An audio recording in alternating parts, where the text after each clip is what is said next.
मेरे प्यारे दोस्तों, स्वागत है आपका अपने यूट्यूब चैनल एसएमएस एजुकेशन पर। आज हम एक नया चैप्टर पढ़ते हैं, क्लास 10th। ये है दो चर वाले रैखिक समीकरण युग्म। हमको दो चर वाले रैखिक समीकरण युग्म पढ़ना है। सबसे पहले हम ये जानते हैं चर के बारे में। तो चर मैं आपको बताया था इसके पहले जब हम पॉलिनोमियल पढ़े थे कि अपना जो ये x, y, z होता है, मतलब जिसका मान क्या होता रहता है, परिवर्तित होता रहता है, जिसका मान वैरी करता रहता है, वह चर होता है।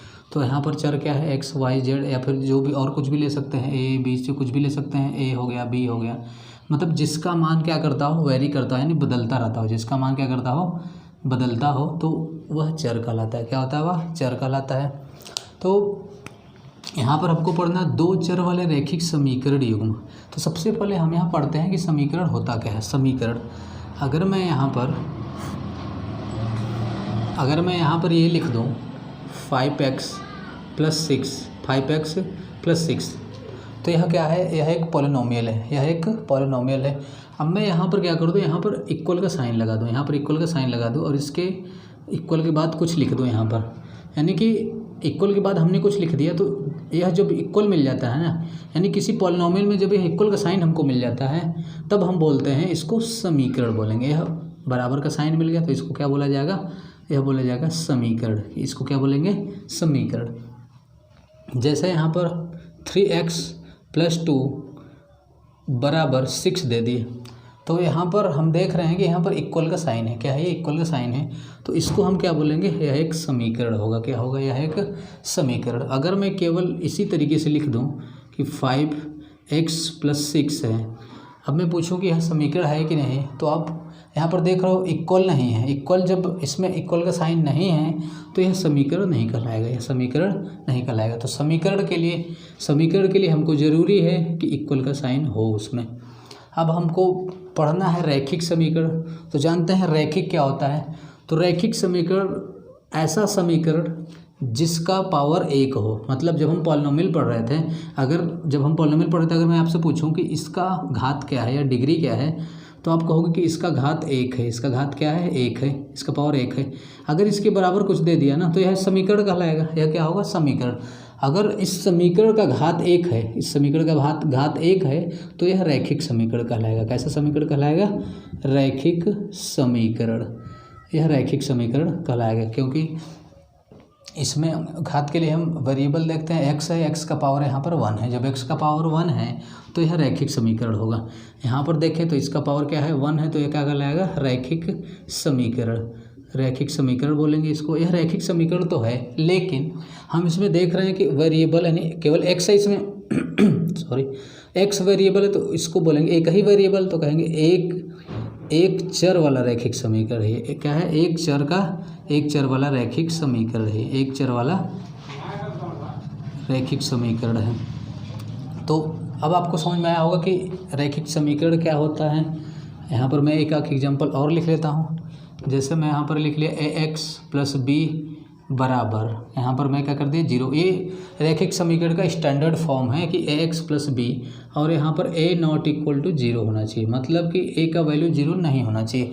तब यह क्या कहलाएगा, यह रैखिक समीकरण कहलाएगा। यानी x के पावर में यहाँ पर 1 है, x पावर में 1 है, तो ये क्या हो गया, रैखिक समीकरण हो गया।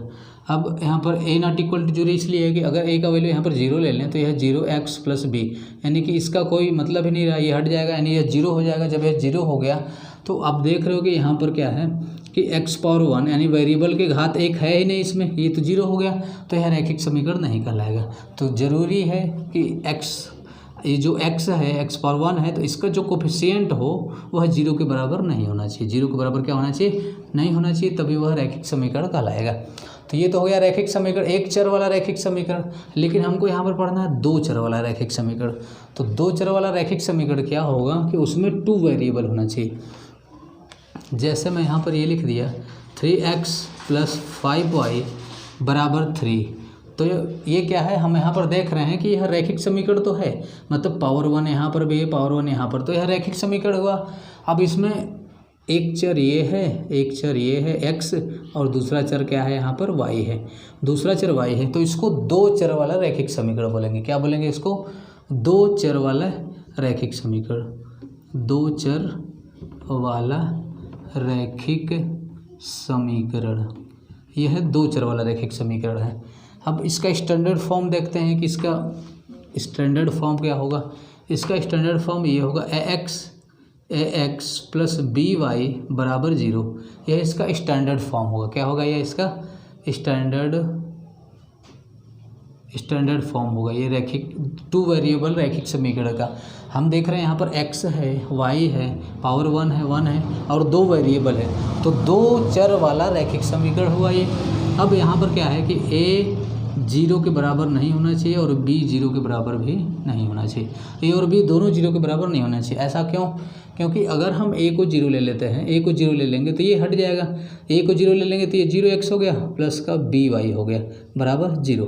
तो आप देखो ये तो हट गया, तो बचा क्या? by बराबर 0। यह रैखिक समीकरण तो है, लेकिन इसमें केवल एक वेरिएबल बचा, तो यह टू वेरिएबल यानी दो चर वाला रैखिक समीकरण नहीं रह पाएगा। ये क्या हो जाएगा? एक चर वाला रैखिक समीकरण हो गया। अब इसी तरीके से अगर b को हम 0 ले लें यहाँ पर, तो ये क्या हो जाएगा? ax प्लस 0y बराबर 0। तो ये हो जाएगा ax बराबर 0। ये समीकरण तो है, लेकिन यह क्या है? एक चर वाला रैखिक समीकरण है। एक चर वाला रैखिक समीकरण है।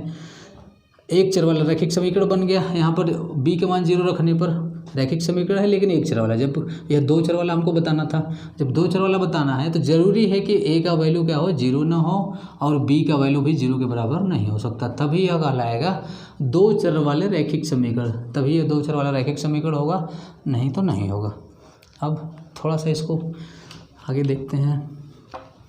अगर हमको इस तरीके का दो चर वाला रैखिक समीकरण दे दिया है ना, 3x प्लस 2y बराबर 6, अगर यह दे दिया है और हमको इसको क्या करना है? सॉल्व करना है कि इसको हल करके x और y का वैल्यू हमको निकालना है। क्या करना है? x और y का वैल्यू निकालना है। तो जब हमको यह एक समीकरण दे दिया है, यानी एक इक्वेशन दे दिया है, और हम देख रहे हैं कि इसमें टू वेरिएबल है। कितना है? टू वेरिएबल है। तो टू वेरिएबल है और एक ही समीकरण है, दोनों वेरिएबल का वैल्यू निकालना है यहाँ पर।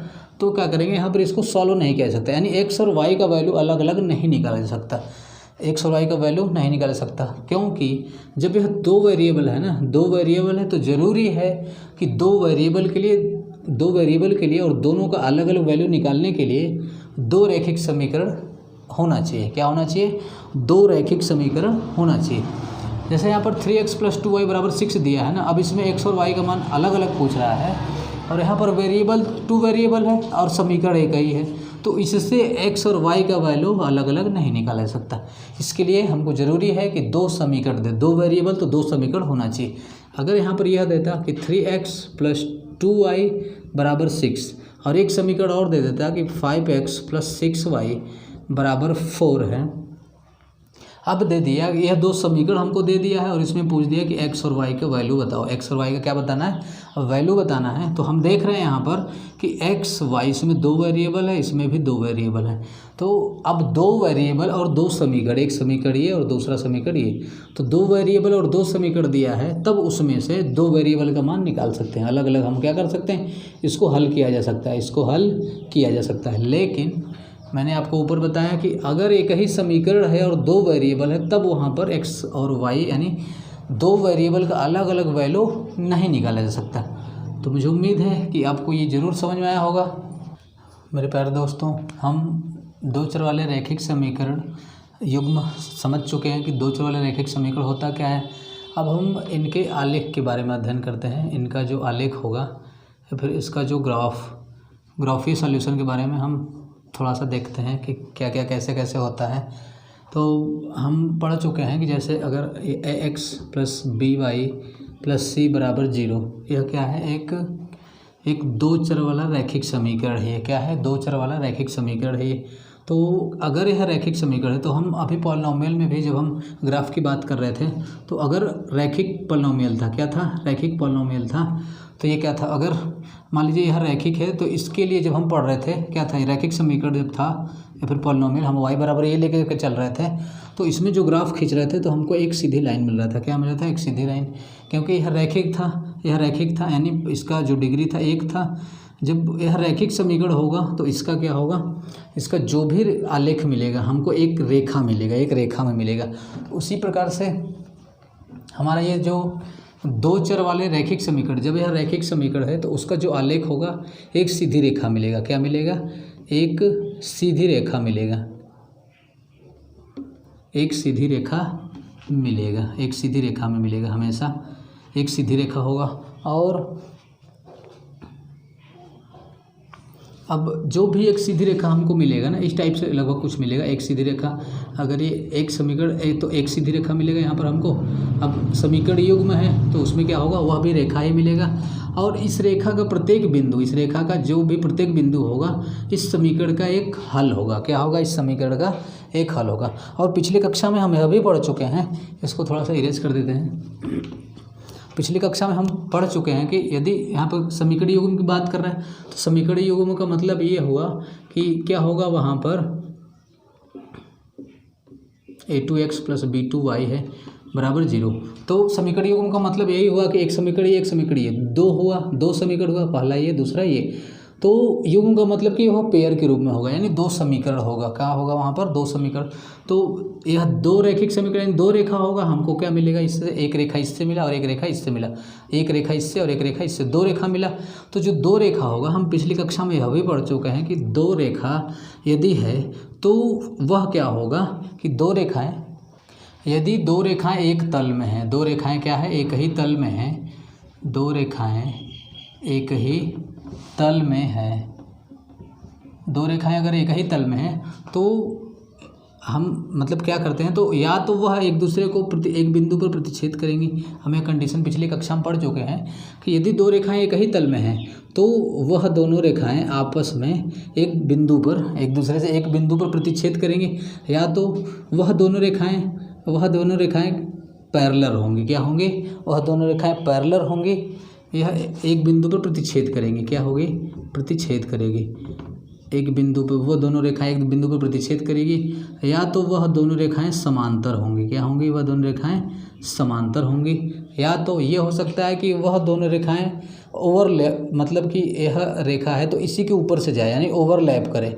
ओवरलैप का मतलब संपाती बोलते हैं उसको। क्या बोलते हैं? संपाती। तो यही कंडीशन हो सकता है कि यदि एक ही तल में क्या होता है, एक ही तल में दो रेखाएं हैं तो वह इन तीनों कंडीशंस में से कोई एक हो सकता है। या तो दोनों रेखाएं एक बिंदु पर प्रतिच्छेद करें, या तो दोनों रेखाएं समांतर हो, या तो दोनों रेखाएं आपस में ये क्या हो, संपाती हो, एक ही पर है आपस में, यानी एक ही पर से गुजर जाए, यानी संपाती हो। तो एक ही तल में अगर दोनों रेखाएं हैं तो इन तीनों कंडीशंस में से, इन तीनों स्थिति में से कोई एक सा हो सकता है। तो आलेखीय निरूपण मेरे दोस्तों, आलेखीय निरूपण के लिए क्या होगा, हमको दो इक्वेशन दिया होगा, ये इक्वेशन और ये दो इक्वेशन दिया होगा। और इन दोनों इक्वेशन में से, दोनों इक्वेशंस का, इसको हटा देते हैं, ये जो दोनों इक्वेशन दिया है तो दोनों इक्वेशन का x और पहले इक्वेशन के लिए अलग x और y का वैल्यू निकालेंगे। एक ये क्या बना देंगे, एक ये बना करके, एक ब्लॉक बना करके पहले इक्वेशन के लिए इसको सॉल्व करेंगे, यानी कि x और y का वैल्यू वहाँ पर x का वैल्यू ले करके अपने से y को वैल्यू निकालेंगे। ये हमको एक मिलेगा यहाँ से, और दूसरे वाले इक्वेशन के लिए अलग से ब्लॉक बनाएंगे, अलग से ब्लॉक बना करके x और y का वैल्यू लेंगे और वहाँ से x और y का वैल्यू फाइंड करेंगे। फिर क्या करेंगे, x को, ये अपना कोऑर्डिनेट जो हम पीछे पढ़े भी हैं कि ये x होगा और ये y होगा, तो x वाले को इस पर दिखाएंगे और y वाले को इस पर दिखाएंगे। अब फिर ये मतलब इसका और इसका वैल्यू ले करके इससे एक रेखा खींचेंगे, इससे दूसरी रेखा खींच करके हम इस ऊपर कर सकते हैं। तो उम्मीद है कि आज